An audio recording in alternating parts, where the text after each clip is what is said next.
Friend, स्वागत है आपका अपने चैनल आज क्लास में। आज की इस वीडियो में मैट्रिक बोर्ड परीक्षा 2021 के लिए सामाजिक विज्ञान का काफी महत्वपूर्ण सब्जेक्टिव क्वेश्चन हम आपको बताने वाले हैं, जो 2021 बोर्ड एग्जाम के लिए काफी महत्वपूर्ण रहेगा। तो एक भी प्रश्न आप स्किप मत कीजिएगा, वीडियो को पूरा शुरू से लेकर अंत तक देखिएगा। अगर वीडियो को शुरू से लेकर अंत तक देखते हैं तो जितना भी हम आपको सब्जेक्टिव क्वेश्चन करवाएंगे वो यहीं पे आपको याद हो जाएगा, ये हमारा गारंटी है। तो चैनल को सब्सक्राइब नहीं किए तो चैनल को सब्सक्राइब कर लीजिए, बेल आइकन को ऑल पे दबा लीजिए। और सब्जेक्टिव क्वेश्चन का क्लास यहाँ पे 12 बजे दिन में चलता है, तो 12 बजे दिन में आप हमसे लाइव जुड़ के सभी विषयों की सब्जेक्टिव क्वेश्चन की तैयारी यहाँ पे बहुत ही अच्छी तरीके से कर सकते हैं। तो आइए शुरू करते हैं यहाँ पे पहले नंबर प्रश्न से। पहला प्रश्न है कि खादर मिट्टी और बांगर मिट्टी में अंतर लिखे। तो जैसे हम लिखे वैसे आप लोग लिख दीजिएगा तो पूरे के पूरे नंबर आपको मिल जाएंगे। कैसे लिखना है आपको, तो एक बगल इधर खादर मिट्टी लिखना है और दूसरे बगल यहाँ पे बांगर मिट्टी लिखना है और एक एक करके आपको अंतर यहाँ पे बताना है। तो यहाँ पे देखिए पूछ रहा है प्रश्न की खादर मिट्टी और बांगर मिट्टी में अंतर लिखे। तो आइए इसका पहला अंतर देखते हैं। नई जलोढ़ मिट्टी को खादर मिट्टी कहते हैं। जो नई जलोढ़ मिट्टी होती है उसे क्या कहा जाता है, उसे खादर मिट्टी कहा जाता है। इसका ये देख लेते हैं क्या अंतर है। पुरानी जलोढ़ मिट्टी को बांगर मिट्टी कहते हैं। जो पुरानी जलोढ़ मिट्टी होती है उसे बांगर मिट्टी कहते हैं। तो ये हो गया यहाँ पे पहला अंतर कि नई जलोढ़ मिट्टी को यहाँ पे खादर मिट्टी बोलते हैं और पुरानी जलोढ़ मिट्टी को यहाँ पे बांगर मिट्टी कहते हैं। तो ये हो गया हम लोग का पहला अंतर। आइए देख लेते हैं यहाँ पे दूसरा अंतर। खादर मिट्टी के कण महीन होते हैं। जो खादर मिट्टी होता है उसके जो कण होते हैं वो महीन होते हैं और बांगर मिट्टी के कण मोटे होते हैं। और जो बांगर मिट्टी है इसके कण कैसे होते हैं, मोटे होते हैं। तो ये हो गया हम लोगों का दूसरा अंतर। आइए देख लेते हैं यहाँ पे तीसरा अंतर। तीसरा अंतर है यह नदी के समवर्ती क्षेत्रों में पाया जाता है। समीपवर्ती यानी जो खादर मिट्टी होता है वो नदी के समवर्ती यानी नदी के पास ही पाया जाएगा, ये खादर मिट्टी। और यहाँ पे देख लीजिए इसमें क्या है, यह नदी के दूरवर्ती क्षेत्रों में पाया जाता है। जो यहाँ पे बांगर मिट्टी होता है वो नदी से कुछ दूरी पर पाया जाएगा, ये बांगर मिट्टी। तो उम्मीद करते हैं ये भी आपको काफी अच्छी तरीके से समझ में आया होगा। तो आइए एक बार फिर से समझा देते हैं आपको खादर मिट्टी और बांगर मिट्टी में अंतर। तो यहाँ पे देखिए पहला अंतर है नई जलोढ़ मिट्टी को खादर मिट्टी कहते हैं और पुरानी जलोढ़ मिट्टी को बांगर मिट्टी कहते हैं। ये हो गया पहला अंतर। जो खादर मिट्टी के कण होते हैं वो महीन होते हैं और जो बांगर मिट्टी के यहाँ पे कण होते हैं वो मोटे मोटे होते हैं। तीसरा अंतर क्या है, जो खादर मिट्टी होता है वो नदियों के समीप पाया जाता है यानी नदी के पास ही पाया जाएगा, लेकिन जो बांगर मिट्टी है वो नदी से कुछ दूरी पर पाया जाएगा। तो उम्मीद करते हैं काफी अच्छी तरीके से ये प्रश्न आपको समझ में आया होगा। तो आइए देखते हैं यहाँ पे अगला प्रश्न। अगला प्रश्न यहाँ पे देखिए दूसरा प्रश्न है कि रॉलेट एक्ट से आप क्या समझते हैं। जो रॉलेट एक्ट कानून है इससे आप क्या समझते हैं यहाँ पे आपको बताना है। तो आइए इसका उत्तर जान लेते हैं। यहाँ पे लॉर्ड चेम्सफोर्ड ने न्यायाधीश सिडनी रॉलेट एक्ट की अध्यक्षता में एक समिति का गठन किया, जिसकी अनुशंसा पर 25 मार्च 1919 ईस्वी को रॉलेट एक्ट कानून पारित कर दिया। जो लॉर्ड चेम्सफोर्ड थे वो क्या किए कि न्यायाधीश सिडनी रॉलेट एक्ट की अध्यक्षता में एक समिति का गठन किए और यहाँ पे देखिए इनकी ही अनुशंसा में 25 मार्च 1919 को एक कानून को इन्होंने पारित कर दिया, जिसका नाम क्या था यहाँ पे रॉलेट एक्ट कानून। ये क्या हो गया, पारित हो गया। आइए जानते हैं कि ये रॉलेट एक्ट कानून क्या है। तो इस कानून के अंतर्गत किसी भी व्यक्ति को बिना किसी सबूत और बिना किसी वारंट को गिरफ्तार किया जा सकता था। जो रॉलेट एक्ट कानून था वो इतना खतरनाक था कि किसी भी व्यक्ति को बिना किसी सबूत और बिना किसी वारंट को गिरफ्तार किया जा सकता था। यानी जिसको भी मन करे पुलिस उसको क्या कर सकती थी, गिरफ्तार कर सकती थी। इसके विरुद्ध कोई भी अपील नहीं किया जा सकता। यहाँ पे देखिए जो रॉलेट एक्ट कानून था आप इसका अपील भी नहीं कर सकते कि इस व्यक्ति को आपने क्यों गिरफ्तार किया, क्यों इसको गिरफ्तार करके आप जेल में डाले। इसमें यह भी प्रावधान नहीं था कि कोई इसका विरोध करे या कोई अपील करे। आइए देखते हैं आगे क्या है। यहाँ पे भारतीय नेताओं ने इस कानून का बहुत विरोध किया, लेकिन विरोध के बावजूद भी यह कानून पारित कर दिया गया। जो भारतीय नेताओं थे उन्होंने इस कानून का बहुत ही विरोध किया, लेकिन विरोध के बावजूद भी ये कानून क्या हो गया, पारित हो गया। तो उम्मीद करते हैं काफी अच्छी तरीके से आपको रॉलेट एक्ट समझ में आया है। तो समझ में आया तो वीडियो को लाइक कर दीजिए। आइए देखते हैं यहाँ पे अगला प्रश्न।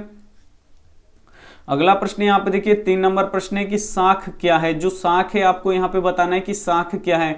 तो आइए इसका उत्तर जान लेते हैं यहाँ पे कि साख का अर्थ विश्वास या भरोसा है। जो साख है इसका अर्थ क्या होता है, यहाँ पे विश्वास या भरोसा होता है। साख की मात्रा विश्वास या भरोसा पर निर्भर करता है। जो साख की मात्रा होती है वो किस पर निर्भर करती है, तो भरोसा और विश्वास पर ये क्या होती है, निर्भर करती है।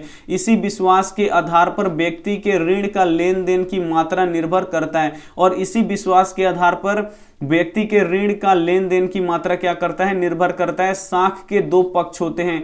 साख के कितने पक्ष होते हैं, तो साख के दो पक्ष होते हैं। एक होता है ऋणदाता तथा दूसरा होता है यहाँ पे ऋणी। ऋणदाता क्या होता है, जो ऋण देता है यानी जो उधार देता है, और ऋणी क्या होता है, जो ऋण को ग्रहण करता है यानी जो उधार लेता है। किसी निश्चित समय के लिए ऋण दिया जाता है। साख में क्या होता है कि किसी निश्चित समय के लिए ऋण यानी कर्ज दिया जाता है और जब समय हो जाता है तो ऋण और ब्याज जोड़ के लौटाना होता है। और जब समय हो जाता है, वो निश्चित समय पूरा हो जाता है, तो उस समय में जो ऋण लिया गया है वो और प्लस उसका ब्याज है वो दोनों जोड़कर क्या करना पड़ता है, लौटाना पड़ता है। तो ये है साख। तो उम्मीद करते हैं आपको काफी अच्छी तरीके से यहाँ पे समझ में आया होगा साख। तो आइए देखते हैं यहाँ पे अगला प्रश्न। अगला प्रश्न यहाँ पे देखिए 4 नंबर प्रश्न है कि भूकंप और सुनामी के कोई 3 अंतर स्पष्ट कीजिए। यहाँ पे भूकंप और सुनामी के कोई भी 3 अंतर आपको यहाँ पे स्पष्ट कर देना है। तो एक बगल फिर लिख लीजिएगा यहाँ पे भूकंप और दूसरी तरफ यहाँ पे क्या लिख लीजिएगा, सुनामी, और एक एक करके अंतर स्पष्ट कर दीजिएगा। तो आइए इसका देखते हैं पहला अंतर है कि भूकंपीय कंपन का केंद्र जब स्थल खंड पर होता है तो उसे भूकंप कहते हैं। काफी ही महत्वपूर्ण प्रश्न है ये। यहाँ पे देखिए पहला अंतर है कि भूकंपीय कंपन का केंद्र जब स्थल खंड पर होता है तो उसे क्या बोला जाता है, भूकंप बोला जाता है। और भूकंपीय कंपन का केंद्र जब महासागर या समुद्र के तली में होता है तो उसे क्या बोला जाता है, यहाँ पे सुनामी बोला जाता है। आइए देख लेते हैं यहाँ पे दूसरा अंतर देखिए यहाँ पे भूकंप का संबंध स्थल मार्ग से होता है। जो भूकंप होता है उसका संबंध किससे होता है, तो स्थल भाग से ही होता है। और यहाँ पे देखिए सुनामी का संबंध जल भाग से होता है, और जो सुनामी होता है उसका संबंध किससे होता है, तो जल से होता है। तीसरा अंतर देख लीजिए यहाँ पे भूकंप का प्रभाव कहीं पर भी पड़ सकता है, और जो भूकंप होता है इसका प्रभाव कहीं पे भी पड़ सकता है, लेकिन यहाँ पे सुनामी का देखिए सुनामी का प्रभाव हमेशा किनारों पर ही पड़ता है। तो ये रहा यहाँ पे भूकंप और सुनामी के 3 महत्वपूर्ण अंतर। तो आइए इसको एक बार फिर से आपको समझाते हैं। तो भूकंपीय कंपन जब यहाँ पे देखिए जो भूकंपीय कंपन है इसका केंद्र जब स्थल खंड पे होता है तो वो क्या होता है, भूकंप कहलाता है। और जब यही भूकंपीय कंपन का केंद्र जब महासागर या यहाँ पे समुद्र के तली में होता है तो उसे किस नाम से जाना जाता है, सुनामी के नाम से जाना जाता है। ये हो गया पहला अंतर। दूसरा अंतर देखिए जो भूकंप होता है इसका संबंध किससे होता है, स्थल भाग से होता है, यानी इसका संबंध भूमि से होता है। लेकिन जो ये सुनामी होता है इसका संबंध किससे होता है, तो केवल जल भाग से ही होता है। जहां पे जल होगा वहीं पे सुनामी आएगा। तीसरा अंतर क्या है यहाँ पे कि भूकंप का प्रभाव कहीं भी पड़ सकता है। जो भूकंप होता है उसका प्रभाव कहीं पे भी पड़ सकता है, स्थल हो, यहाँ पे मकान हो, या कहीं पे भी इसका प्रभाव पड़ सकता है। लेकिन जो सुनामी होता है इसका प्रभाव हमेशा जो किनारे पे होगा, किनारे पे घर हो, यहाँ पे खेत हो, कुछ भी हो, वहां पे किनारों जो होता है, जो समुद्र का किनारा होता है वहां पे सुनामी का यहाँ पे प्रभाव देखने को मिलता है। तो उम्मीद करते हैं ये भी प्रश्न आपको काफी अच्छी तरीके से समझ में आया होगा। तो आइए देखते हैं यहाँ पे अंतिम प्रश्न। और यहाँ पे देखिए 5 नंबर प्रश्न है कि एटीएम क्या है। यहाँ पे आपको बताना है कि एटीएम क्या है। तो आइए इसका उत्तर जान लेते हैं यहाँ पे कि एटीएम को प्लास्टिक मुद्रा के नाम से जाना जाता है। यहाँ पे देखिए जो एटीएम होता है इसको प्लास्टिक मुद्रा के भी रूप में जाना जाता है। एटीएम का विस्तृत नाम ऑटोमेटिक टेलर मशीन होता है। जो एटीएम होता है इसका विस्तृत नाम क्या होता है, ए से होता है ऑटोमेटिक, टी से होता है यहाँ पे टेलर, और एम से क्या होता है, यहाँ पे मशीन होता है। तो ये ऑब्जेक्टिव प्रश्न पूछता है कि एटीएम का पूर्ण नाम क्या है, यानी पूर्ण विस्तृत नाम यानी फुल फॉर्म क्या है। तो एटीएम का फुल फॉर्म क्या होता है, यहाँ पे ऑटोमेटिक टेलर मशीन होता है।